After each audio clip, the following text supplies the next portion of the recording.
And I came up with one of the pinnacle, most important scenes in the entire movie, or at least the essence of it. And all it was me having a conversation in my mind about how these people were talking to each other and what was going on.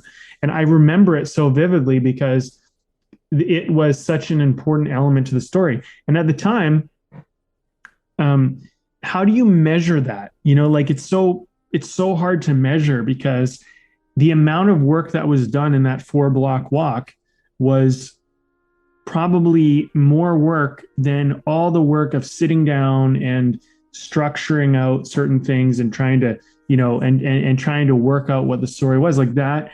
Because the creative process doesn't necessarily work like in a left brain kind of way. It doesn't work in a very measurable way. It's like you capture something, you capture like an essence, and then you have this like energy source, if you want to call it that. And you're working from an energy source that is like feeding you.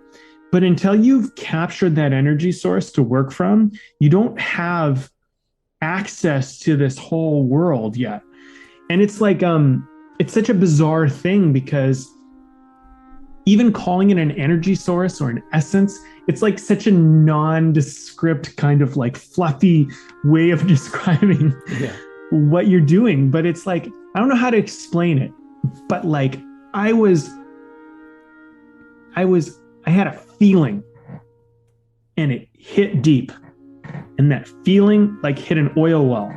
And then the oil well of the story, that source that it hit started spouting out. And once that started spouting out, I just had to figure out what to do with it. But until I hit that oil well, if you want to call it that, I'm using a total analogy here, it just wasn't really accessible. And I knew that.